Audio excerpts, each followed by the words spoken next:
दोस्तों, क्या आप जानते हैं कि दानवीर कर्ण ने भगवान कृष्ण से कौन से 3 वर मांगे और कर्ण का दाह संस्कार कब और कहां हुआ? दोस्तों, आपका स्वागत है हमारे चैनल सनातन धर्म पे। आइए कहानी शुरू करते हैं। जब महाभारत का भयंकर युद्ध अपने चरम पर था, तब रणभूमि में अर्जुन और कर्ण आमने सामने थे। युद्ध अत्यंत भीषण हो चुका था। उसी समय कर्ण के रथ का पहिया धरती में धंस गया। कर्ण ने अर्जुन से कहा, हे अर्जुन, जब तक मैं अपने रथ का पहिया निकाल न लूं, तब तक मुझ पर आक्रमण मत करना। युद्ध के नियम यही कहते हैं। अर्जुन रुक गए। तभी भगवान श्री कृष्ण ने कहा, हे अर्जुन, तुम क्यों रुके हुए हो? अभी बाण चलाओ। अर्जुन ने उत्तर दिया, प्रभु, यह युद्ध के नियमों के विरुद्ध है। तब श्री कृष्ण ने अर्जुन को स्मरण कराया। जब अभिमन्यु अकेले चक्रव्यूह में लड़ रहा था, तब युद्ध के नियम कहा थे। जब भरी सभा में द्रौपदी का अपमान हुआ, तब धर्म और नियम कहा थे। यह सुनकर अर्जुन का क्रोध जाग उठा और उन्होंने कर्ण पर दिव्य अस्त्र चला दिया। कर्ण की अंतिम दान परीक्षा। कर्ण की दानशीलता की परीक्षा लेने के लिए श्री कृष्ण ने एक ब्राह्मण का रूप धारण किया और उनके पास पहुंचे। ब्राह्मण ने कहा, हे कर्ण, मेरी पुत्री का विवाह है, परंतु मेरे पास उसे देने के लिए सोना नहीं है। क्या तुम मुझे कुछ दान दे सकते हो? कर्ण ने उत्तर दिया, मेरे पास अब कुछ भी नहीं बचा। मैं आपको क्या दान दूं? ब्राह्मण ने कहा, तुम्हारे मुख में सोने का एक दांत है, वही मुझे दान कर दो।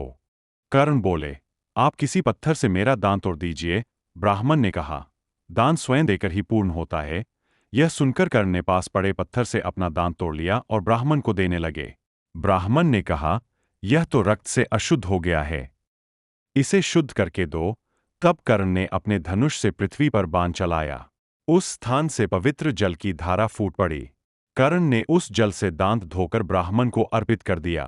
तभी श्री कृष्ण अपने दिव्य रूप में प्रकट हुए और बोले, हे कर्ण, तुम्हारी दानवीरता युग युगों तक गाई जाएगी।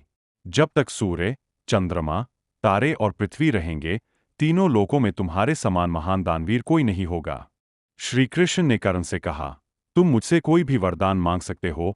तब कर्ण ने कहा, अगले जन्म में जब भी आप धरती पर आए, तब पिछड़े और गरीब लोगों के जीवन को सुधारने का प्रयास करें। आप अगले जन्म में मेरे ही राज्य में जन्म लें।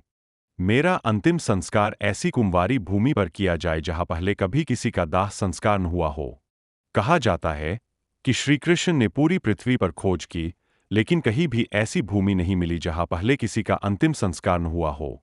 अंतः ताप्ती नदी के किनारे सूरत में उन्हें मात्र 1 इंच भूमि ऐसी मिली जहां पहले कभी दाह संस्कार नहीं हुआ था।